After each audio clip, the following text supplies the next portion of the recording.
Hello mga kagandang buhay! Excited na po ang ating agriculturist na ipakita sa inyo ang kanyang mga itik. Ilang araw na nga? 15 days. 15 days old mga kagandang buhay. Tingnan natin sila, naririnig na natin yung mga iyak nila. So ilang piraso yung inuman mo ng tubig? 13. 10, tapos ang bilis nila maubos? Ako nagbibigay sa kanila? 4 times a day, mahigit. 4 times a day. So yan na po ang building natin mga kagandang buhay. At dito naman po ang ating mga sisiyo. Kaya welcome po ulit dito sa update para po sa Pure Line, Itik Pinas, ni Ron's Farm Official. Tukan natin.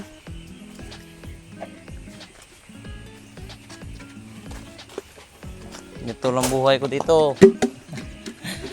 Farming is life.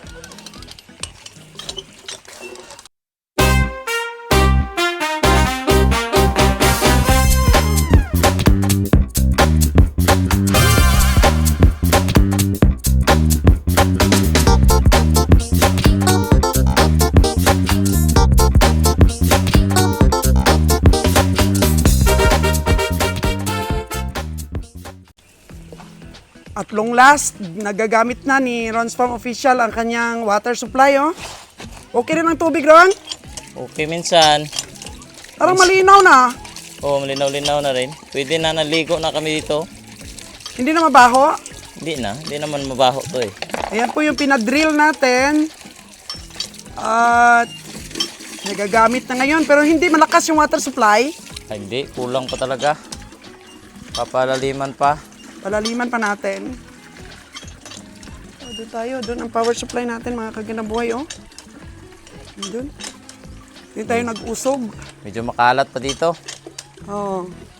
Ay, grabe naman itong project mo, Ron. Pero okay lang ba yun? Malapit sa bubong?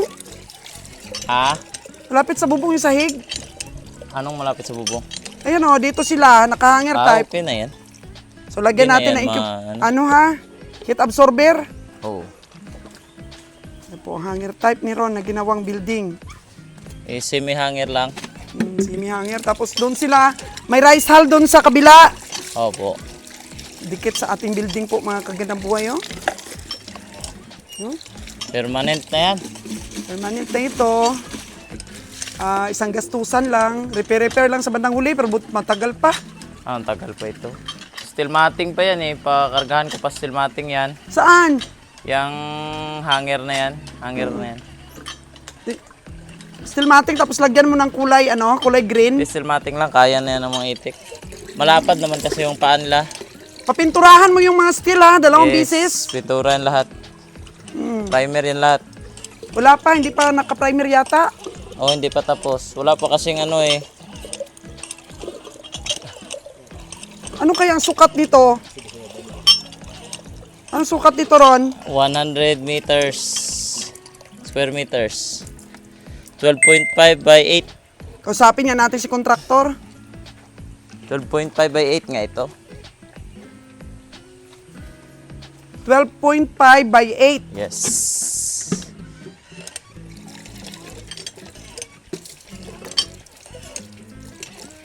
Itong sukat ng ng nakahanger. Is 8 feet by 12.5. 8 feet by 12.5. Tapos dun sa kabila, yung lalagyan ng rice hull. Ganon din. Anon din. Hindi, malaki-laki yun. Malaki-laki yun. Oh. Kaya yun. Mas malaki. Naka-flooring dito. Flooring talaga yan para yung tubig madali lang Wash out. wash out. Naka-sloping yan papunta doon. May tubo ako doon. Magagamit natin yung deposit bank natin. Hindi, tubig lang yan. Connect lang yan dito. Oo. Para lang to sa tubig. Parang walang agwa di pataranta ngayon si Jun. Wala, masyadong busy ngayon, busy. Busy sa pag-ani ng palay, Jun. Yes, busy. Oh, ano ba yung palay mo doon, Jun? Ng red rice? Pabilhin mo ako, Jun, ng red rice, Pahingahin mo Pagilingin mo ako, pagilingan mo. Pwede ba? tubig. Kasi nagda-diet ako ngayon, Jun. Mataas yung sugar ko ngayon. Pabilin mo ako, Jun, Oh, ang inaani kasi ni Jun is red rice. Ayun ang ano natin, no, motor ng tubig. Grabing gastos mga kagandang buhay sa pag-put up pa lang po ng ating project. May isa katuparan lang po Sige, galis. ang project na to ni Ron. Kasi kung hindi kami susuporta ni Kabeng Roger, ay hindi niya magagawa na madalian. So, yan na yung kanina binuhusan, no? Para sa incubator natin itong building na to, oh. 18 by 18 itong sukat. Kanina lang po ito binuhusan. Ayan po sa ilalim. Pwedeng mag-alaga si Jun dito ng native manok, oh. Wow! Pwede di ba, Ron? Pwede mag-alaga ng native na manok dyan, sa baba. Stock niya ng Feeds. mga itlog alat din dyan. Mga itlog alat. So, pwede. Stock, gawing stockan ng itlog alat dyan. Kaso lang, kailangan mo pang Hindi, effort. papaano ko lang ito. Papa-flat. Flooring lang. Kahit ipa-flat lang, hindi naman buwabaha dito. Oh, pero para wag wag bumaho, di i-flooring na lang rin. Oh. Ito yung CR na old CR, bubuhay natin ulit yan. Lagyan natin yan ng tiles para maganda para sa mga tao dito. Yan po ang Puso Negro natin. Maandar yung mo doon, makina? Grabe yung makina ng tubig doon, no? You know? Ano bang horsepower yung makina mo na ngayon? 2 horsepower? Nasira yung una, di ba? Yes, ma. Bakit? Kasi kulang talaga sa water supply. Hindi niya kinaya. Buong araw siya nakaandar. So, na-overheat? Overheat. Ito, okay no. Okay na ngayon? Bakit tumutulo-tulo pa yung mga tubo na yan? Oh? Hindi ah. Yun may tumutulo dyan. Ginagamit nila to doon sa buhos. Okay. Kaya nga buong araw na kami walang tubig. Ganun. Tingnan natin na yung mga itik mo, ha? Pinatay ko nga muna yung kanila dito. Para Magkaroon ng tubig kayo. magkaroon ng tubig eh. Wala kahit supply sa mga itik, wala. So, bomba na lang ginagamit mo muna. Kahit bumba.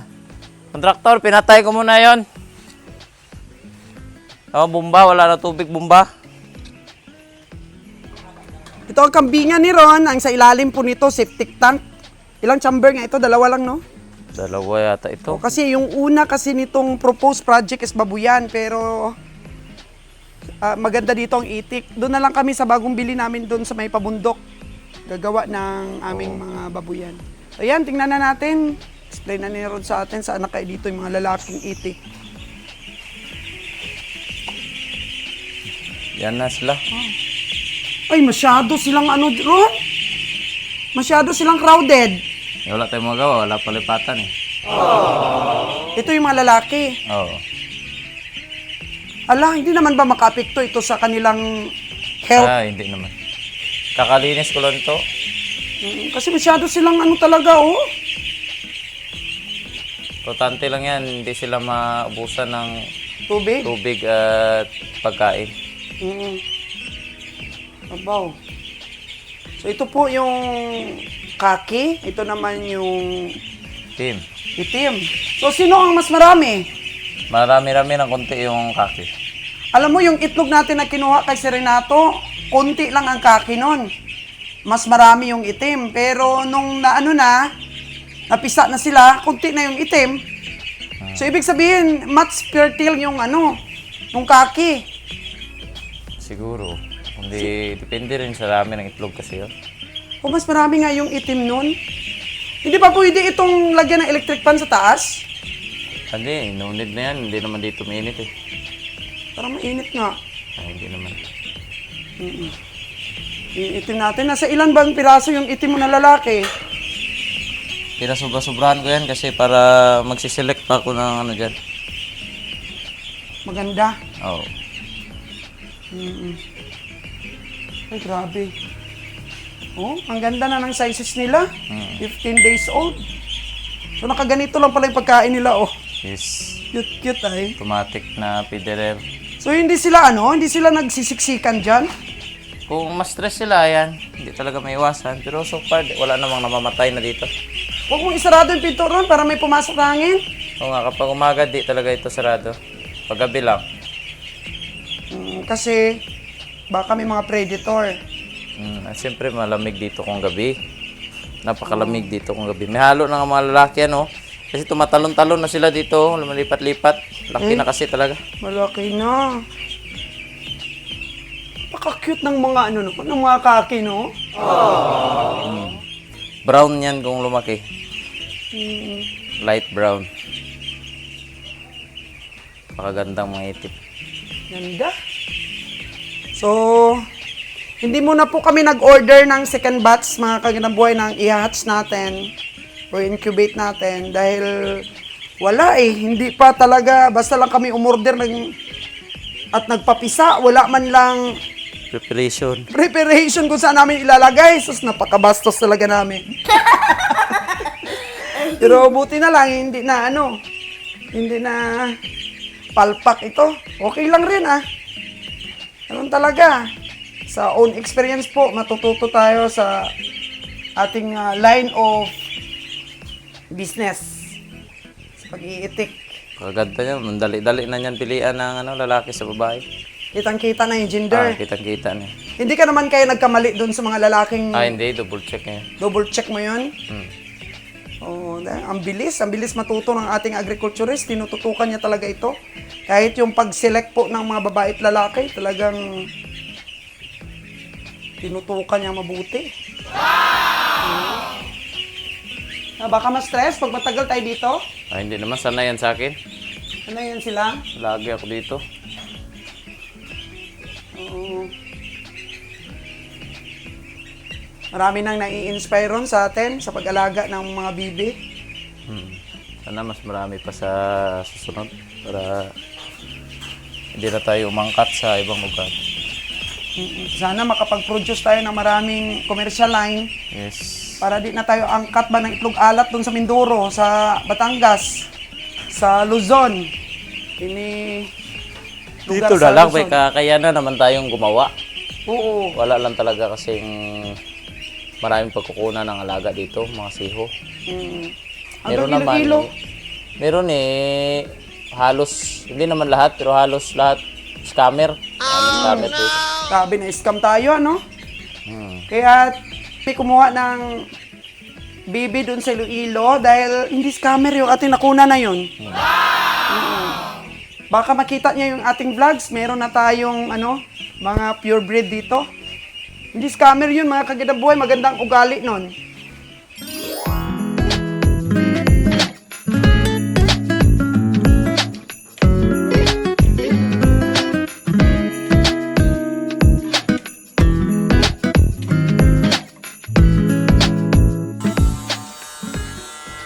After 3 days po na na-film ko ang ating unang video, ito na po ang itsura ng ating building ngayon.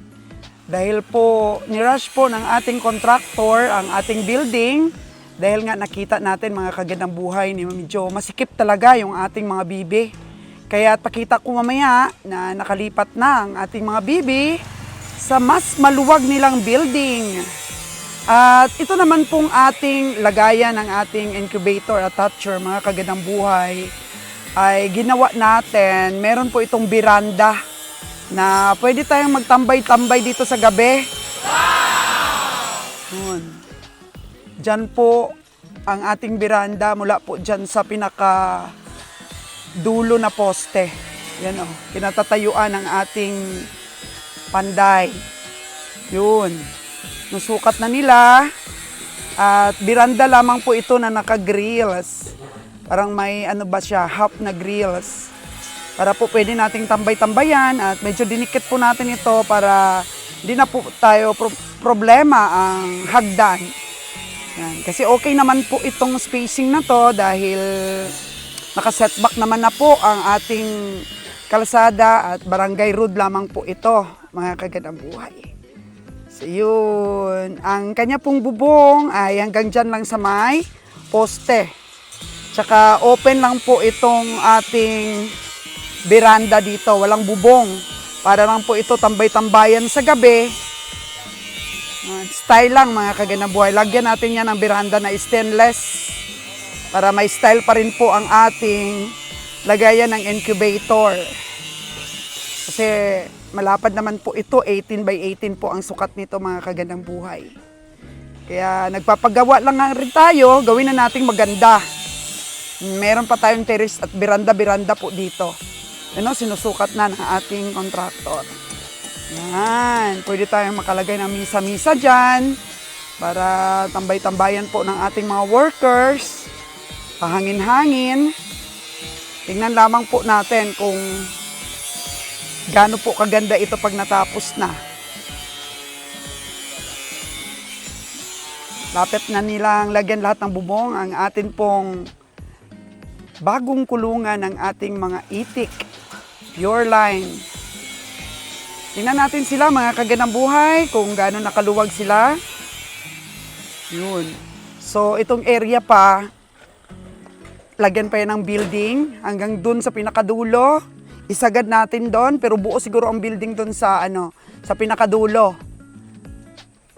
Gamitin lahat ang space. Tapos dito half lang, kagaya lang yan yung una nating building.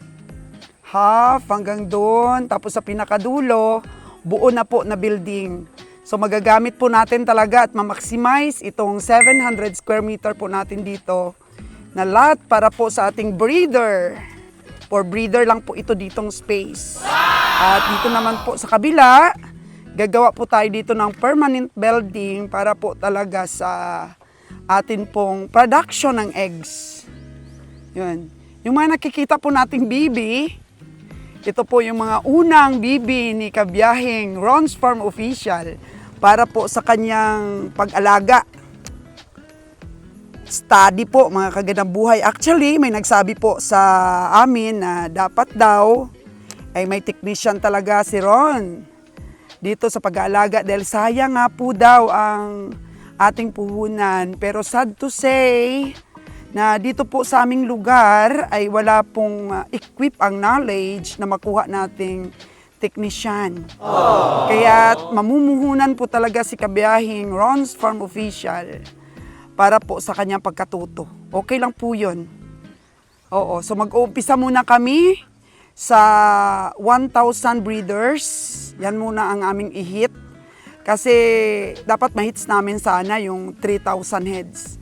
Pero alam nyo ba na nag-umpisa kaming magpapisa ay walang kahanda-handa. Natatawa na lang kami dito sa journey namin ni Ron dahil syempre rush yung trabaho namin para po sa 500 na to na una naming breeder. Pero investment nga talaga mga kagandang buhay. Mas maganda ngayon, natuto ka talaga sa own experience mo. Okay lang yan mga kagandang buhay. Mababawi naman po natin yan. Ang importante, may knowledge po na nakuha ang ating young agriculturist. Charan mga kagandang buhay! Welcome to our new kulungan ng ating mga itik. So, ito na sila!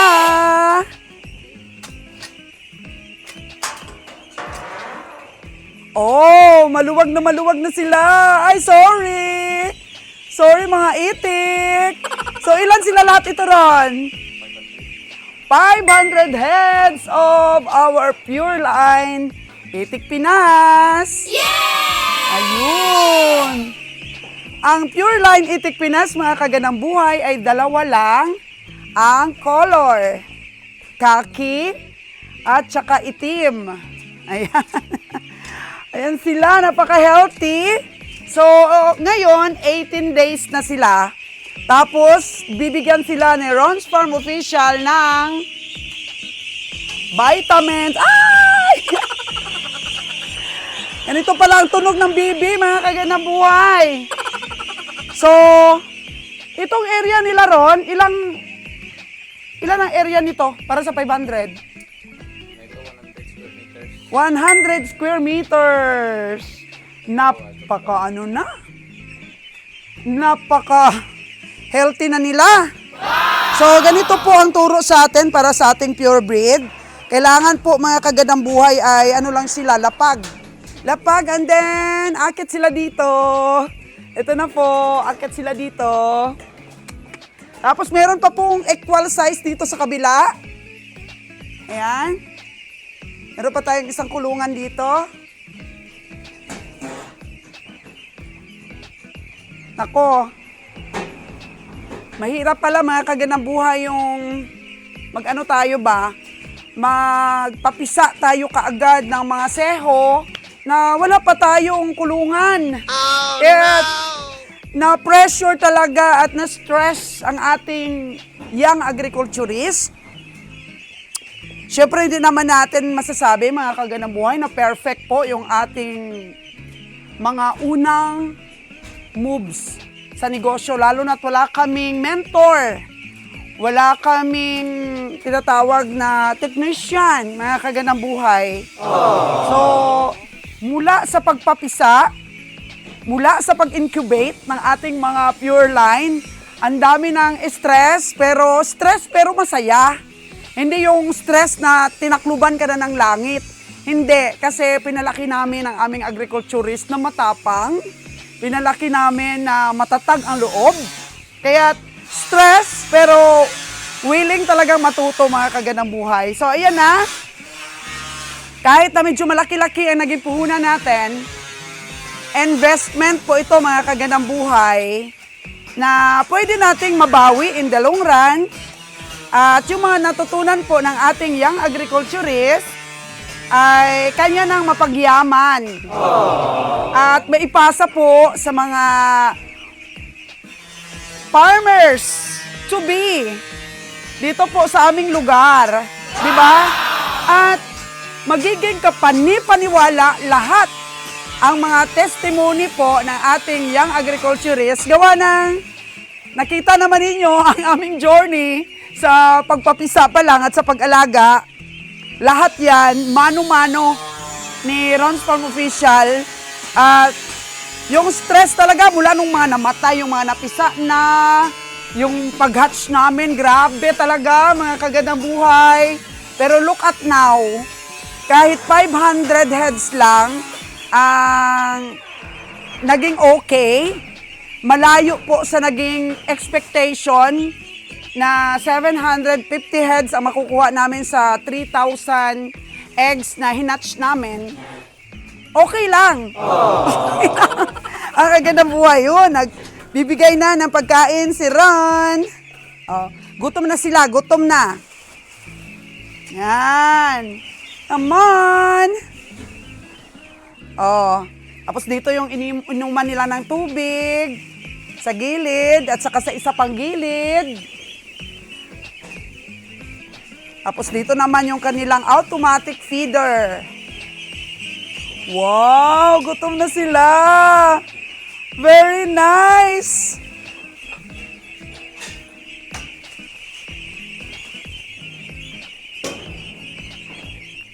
Tingnan nyo, mga kagandang buhay. Natawa talaga ako dun sa isang, sa isang bashers natin. Sinabi na, uy, Ron's Farm Official, nainom mo na ba yung gatas mo? Mamas boy ka eh. Natawa talaga ako, mga kagandang buhay. Kasi wala naman problema po sa pagiging mamas boy. Kung mabait po at masunurin at may sariling diskarte at paninindigan ang pagpapalaki natin sa ating mga anak. Kasi, mga kagandang buhay, sa totoo lang, ang mga anak natin, kung pabayaan natin sila, mahina pa sila. Wala silang pangtustos, wala silang pera na gagamitin para maisakatuparan nila yung kanilang mga project na ganito. Kasi kaming dalawa ni Kabiang Roger, nagsikap, kasi sobrang hirap yung pinagdaanan namin, wala namang naipamana sa amin yung mga magulang namin. Kaya kami, sa 5 naming anak, si Brian, si Ron, si Tracy, si Tintin, at saka si Rohem, nagsimusikap talaga kami ni Kabiang Roger na makapagkuha kami ng kaalaman na ipamana sa kanila, mga eksperyensya sa negosyo, at kagaya nito, pangtustos para sa kanilang project, mga kagandang buhay. At masasabi ko na napaka-bless ng magiging asawa ng mga anak ko dahil ang ating pong editor, si Miss Aubrey, so blessed din siya mga kagandang buhay. Bakit? Kasi nung una siyang nakilala ni Ron, ay na-meet ko yung mga magulang niya. Yung mga magulang po ni Miss Aubrey ay napakadesente pong mga tao. Kahit salat sa material na bagay, pero napakadesente. Bakit po? Dahil kahit mahirap man pong kumita ng pera, ay yung mga anak nila, na pagtapos nila sa pag-aaral, na itaguyod nila yung pag-aaral ng mga anak nila, at nahubog nila yung mga anak nila, mga kagandang buhay na maging matyaga, at magiging mindful sa pagpapaunlad ng kabuhayan o buhay nilang mag-anak. So, binigyan natin ng malaking tindahan ang mga magulang ni Miss Aubrey dahil nung nag-asawa po si Ron at saka si Miss Aubrey is nag-aaral pa po silang dalawa. And then, na-feel ko po talaga mga kagandang buhay yung tinatawag na nagsikap yung mga magulang na makapagtapos yung magulang nila, ay yung mga anak nila at the end, mag-aasawa po, hindi pa graduate. Sabi ko sa mga magulang, I feel you. Kaya sabi ko, pagtulungan natin para matulungan ko rin kayo. Kasi meron kasi mga individual na tutulong sa ibang tao, pero yung tinutulungan naman, walang tulong sa sarili, it's nothing. Kaya yung mga magulang po ni Miss Aubrey, binigyan natin ng grocery store, mga kagandang buhay. Ito hindi lang yung basta-basta grocery store, medyo malaki-laki. At napaunlad po nila.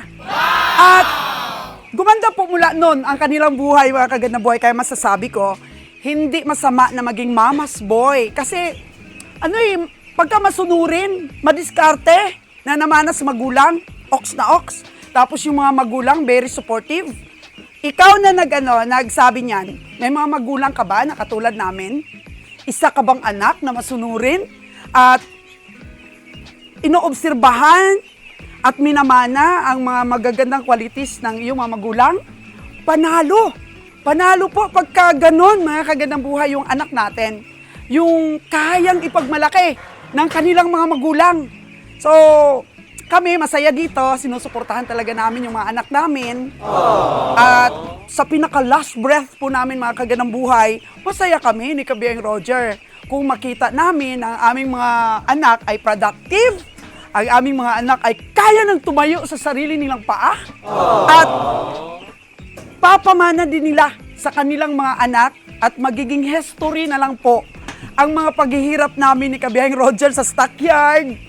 Magiging story na lang po yung mga paglulugi ni Kabeheng Roger. At the end, mga kagandang buhay, makikilala ang Sortida Integrated Farm dito sa Western Visayas sa larangan ng pag-iitik. Kasi yung iba, maraming umasenso mga kagandang buhay sa humble beginnings. Kaya't kami, nasa amin po yung malaking tsansa na magawa naming pera itong project na to. At makatulong po sa ating mga local farmers dito sa probinsya ng Aklan. Kaya kami, mga kagandang buhay, full ng energy at ng panalangin sa puong may kapal, ng pagpapasalamat, mga kagandang buhay, sa puong may kapal.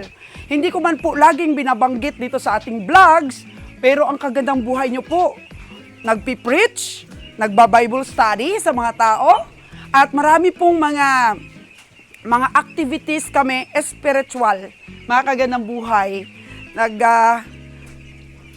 paunlad ng kabuhayan at the same time po mga kagandang buhay, hindi nakakaligtaan na pasalamatan ang ating Diyos na may lalang para po sa mga ideas at nagpapag-guide po tayo mga kagandang buhay para sa mas lalo pang matiwasay, tahimik na buhay, mga kagandang buhay at productive na negosyo. Dahil kami po ay masisipag na pamilya at makatao. Yun lang po, mga kagandang buhay. So marami pa tayong updates na gagawin dito sa ating mga itik. Sinagot lang natin, mga kagandang buhay, ang ating mga bashers. Dahil nag-i-enjoy ako actually sa pagsagot sa mga Mga tao bang makikitin ang utak, mga taong nagbabantay lang ng mga mali ng iba, yung mga tao na hindi nag-a-appreciate mga kagandang buhay at masyado silang nag-judge. Kaya huwag natin gawin yun, ha? Yung mag-judge tayo sa tao, kahit ano man po ang itsura ng isang tao, huwag nating i-judge mga kagandang buhay. Kasi kung sino po ang nagpapakumbaba, siya po ang gagawing successful ng ating may puong may kapal. So yun mga kagandang buhay, last tingin sa ating 18 days na mga seho dahil sa susunod po nating updates, maaari pong maging isang buwan na sila, mas malaki pa sila sa ganitong edad nila, lalaki sila araw-araw dahil nutrients naman po. May nagbabitamins po tayo at sapat sila sa pagkain. Wow, yung journey po namin na ganito. Thank you so much for watching. Until next time, mga kagandang buhay. I love you all. Aww.